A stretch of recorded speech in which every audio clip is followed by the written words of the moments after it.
നമസ്കാരം. ആദ്യമായിട്ട് എല്ലാവർക്കും ശുഭദിനം നേരുന്നു. അങ്ങനെ വെള്ളിയാഴ്ച ദിവസത്തെ മാർക്കറ്റിലേക്ക് നമ്മൾ കടക്കുകയാണ്. കഴിഞ്ഞ വെള്ളിയാഴ്ച വളരെയധികം വോളറ്റൈൽ ആയിട്ടുള്ളൊരു മാർക്കറ്റാണ് ഉണ്ടായിരുന്നത്. നിഫ്റ്റി ഇന്നലെ ഒരു ഡൗൺ ട്രെൻഡാണ് നമ്മൾ കണ്ടത്. എന്നാലും 25,000 ലെവല് ഹോൾഡ് ചെയ്തു. ഫിനാൻഷ്യൽ കമ്പനീസും എയർലൈൻസ് പോലെയുള്ള കമ്പനീസിലാണ് പ്രോഫിറ്റ് ബുക്കിംഗ് കണ്ടത്. കൂടാതെ എഫ്.ഐ.എസ് സെല്ലേഴ്സ് ആയിരുന്നു. എഫ്.ഐ.എസ് ഇന്നലെ ഇന്ത്യൻ മാർക്കറ്റിൽ 2,100 കോടി രൂപയ്ക്ക് മുകളിൽ അവർ സെല്ല് നടത്തി. ഈ ഒരു വീക്ക് 11,500 കോടി രൂപയ്ക്ക് മുകളിൽ സെല്ല് നടത്തി. ഈ ഒരു വീക്ക് എന്ന് പറയുമ്പോൾ തിങ്കൾ തൊട്ട് ഇന്നലെ വരെ എഫ്.ഐ.എസ് സെല്ലേഴ്സ് ആയിരുന്നു. അപ്പോൾ അതാണ് മാർക്കറ്റിലുള്ള ഒരു ഒരു ഒരു കൺസേൺ ആയിട്ടുള്ളൊരു കാര്യം. പക്ഷേ സ്റ്റിൽ നിഫ്റ്റി 25,000 ലെവൽ ഹോൾഡ് ചെയ്യുന്നുണ്ട്.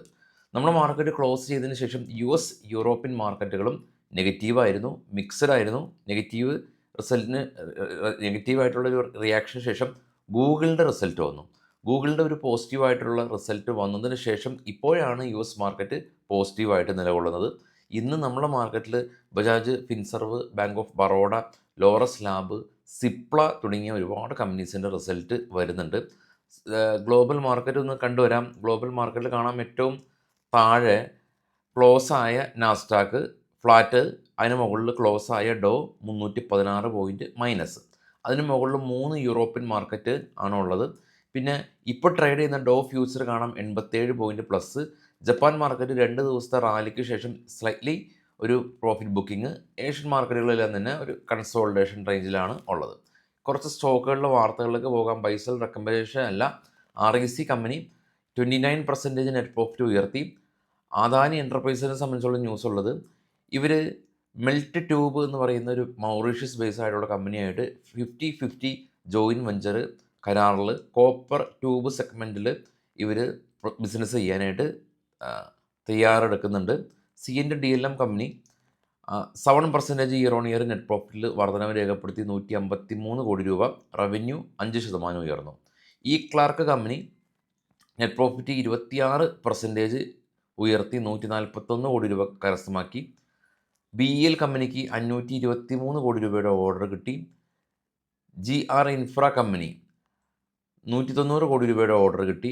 Wipro IT company KSA based ആയിട്ടുള്ള കമ്പനിയിൽ നിന്ന് മൾട്ടി ഇയർ ഓർഡർ കിട്ടി. KFIN കമ്പനി നെറ്റ് പ്രോഫിറ്റ് 13% ഉയർത്തി 77 കോടി രൂപ. ബജാജ് കൺസ്യൂമർ കെയർ അവർ ഷെയർ ബൈബാക്ക് പ്രഖ്യാപിച്ചിട്ടുണ്ട്. പെർ സ്റ്റോക്കിന് 290.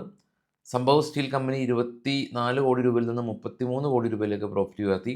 ആനന്ദ് രാജ് കമ്പനി 91 കോടി രൂപയിൽ നിന്ന് 126 കോടി രൂപയിലേക്ക് പ്രോഫിറ്റ് ഉയർത്തി. മുദ്ര കമ്പനി 17 കോടി രൂപയിൽ നിന്ന് 24 കോടി രൂപയിലേക്ക് പ്രോഫിറ്റ് ഉയർത്തിയിട്ടുണ്ട്.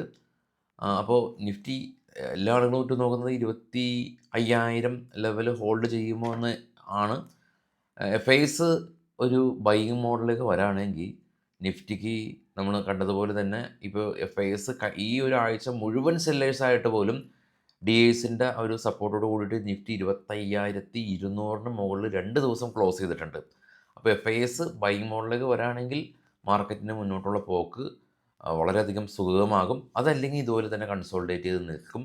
ഇനി എഫ്.ഐ.എസിൻ്റെ സെല്ലിങ് അത് കുറച്ചും കൂടി ഇൻറ്റൻസ് സെല്ലിംഗ് ആണെങ്കിൽ 25,000 ഹോൾഡ് ചെയ്യുക എന്ന് പറയുന്നത് DISനെ സംബന്ധിച്ച് വളരെയധികം ഒരു ക്രൂഷ്യലായിട്ടുള്ളൊരു ടാസ്ക്കായിട്ട് മാറും. അപ്പോൾ കാത്തിരുന്ന് കാണാം. വൈകിട്ട് 7 മണിക്ക് പോസ്റ്റ് മാർക്കറ്റിൽ കാണാം. Thank you.